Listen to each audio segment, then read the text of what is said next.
keep you on edge. I want to bring to the stage Miss Nicole Stewart from Liberia, West Africa.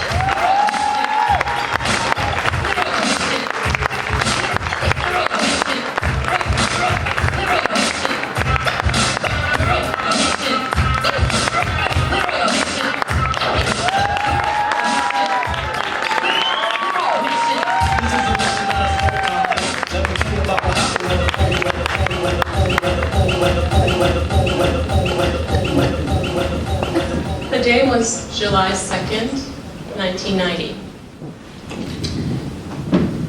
We were familiar by this time with the scarcity of food and the few items or few ingredients that we had left to cook on a coal pot outside. We were familiar with the absence of water. We were familiar with the absence of just about everything that embodied freedom. My siblings and I, and my mother, we barely spoke. The silence said it all.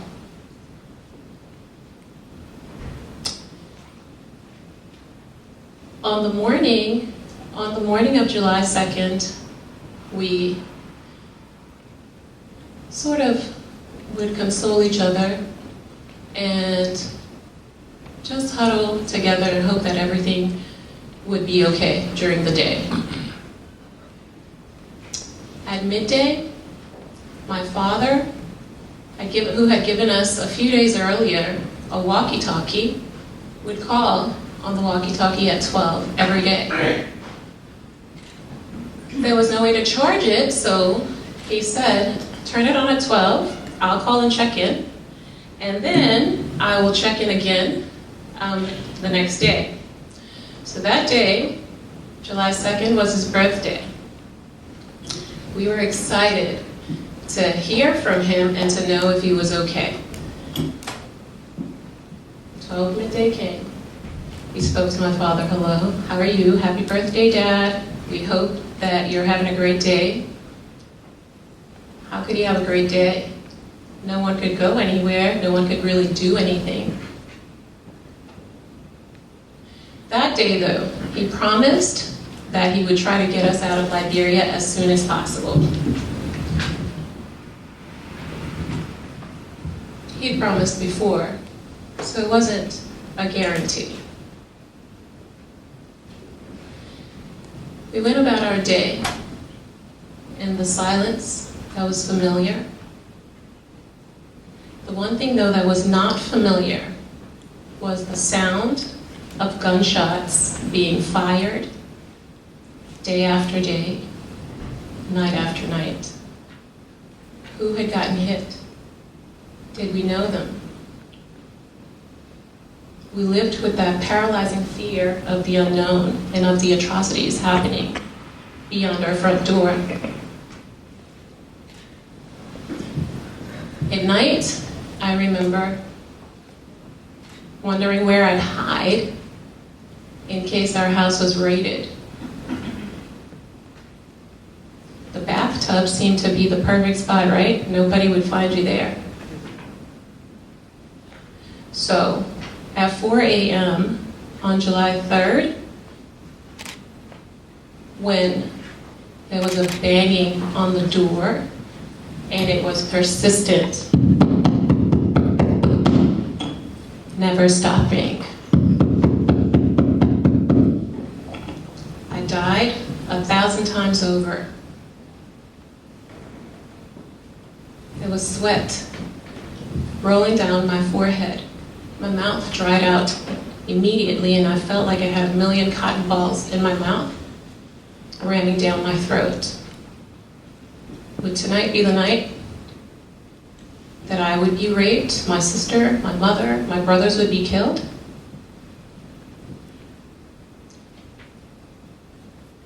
I don't think anyone moved for a long time. Finally, we all ended up in the living room staring at the front door.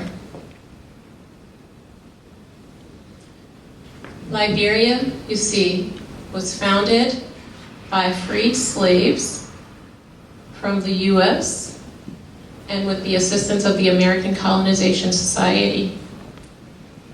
It was one of the first African country, it was the first African country to gain its independence on July 6, 1947. Liberia means land of freedom. What had happened to our freedom? What had happened to the Liberia that we so loved and knew? Our motto is the love of liberty brought us here. Liberty. It didn't exist anymore. Oneness of conscience, peace, security was gone.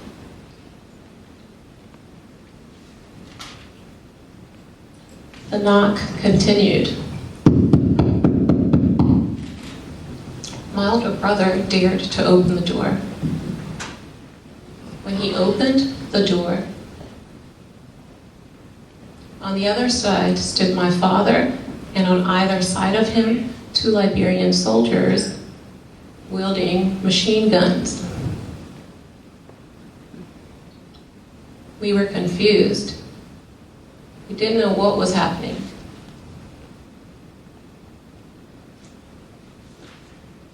Finally, after what seemed like an eternity, he spoke. Grab whatever you can, we're leaving right now. I couldn't move. I remember walking to my room, but I don't remember what happened after that because I must have been in there for a while. And he followed, unpacking my bag and telling me that you can't take all this stuff. You can take a change of clothes, but you can't take anything else. So imagine leaving everything you've ever owned behind. And even as a child, there are things you want to hold on to.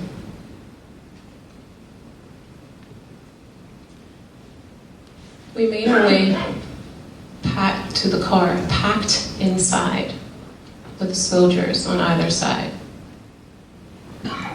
The car had been loaned to him by his boss who was Italian.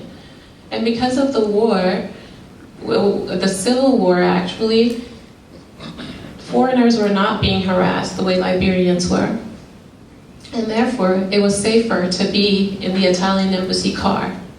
There was a curfew from 6 a.m. to 6 p.m. to 6 a.m. And you didn't dare venture out a minute past 6. As a woman, you might be raped. As a man, you would definitely be detained, questioned, maybe released. But the likelihood, if you didn't know someone, was grim. So, as the car took off, one thing we remembered vaguely, I remember seeing bodies all along the roads. Dead bodies. They had been shot, thrown to the side, as if they were animals. We continued through checkpoints. First checkpoint, get out. The car was checked, the trunk was checked. We were questioned.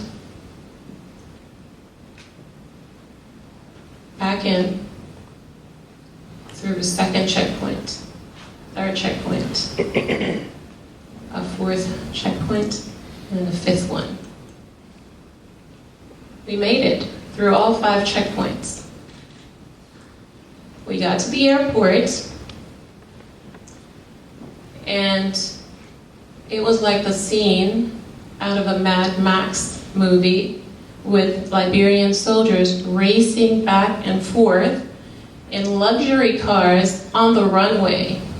Luxury cars that had been confiscated, stolen from their owners just because they could do that with their guns. We got to the hangar, and then a soldier said, "Wait a minute, this woman can't go. She's one of the people we're looking for." Imagine what you feel as a child, a woman who's taken care of you all your life, and she may not make it. My father hustled us onto the plane, afraid of perhaps what was to come. We sat on that plane for what seemed like an eternity. And it wasn't the plane you're imagining. It was a 6-passenger plane, a twin-engine plane, piled in it. We didn't speak, my siblings and I. We were all afraid to say what the inevitable might be. So we stared at each other. We all understood what we were each thinking. After an eternity, a Liberian pilot was able to talk to the Liberian soldiers who were holding my mother hostage at the time. And they allowed her to get on that plane. She got on the plane, and my father taxied down the runway, holding onto the brakes and accelerating as fast as he could, and then letting go of the brakes before the plane rocketed into the sky. And we heard shots, one after the other. The plane jolted. It had been hit.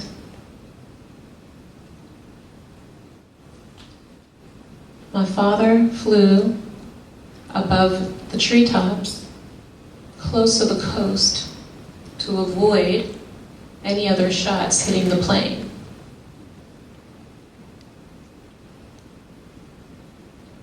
We made it to Sierra Leone.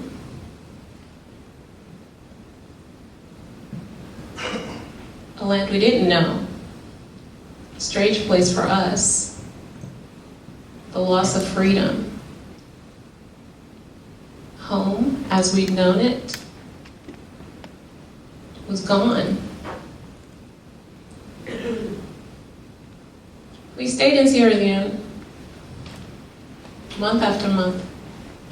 July went by, August went by, September, October, waiting for our beloved country to return to what it had been, to what we had known, at least for there to be ceasefire.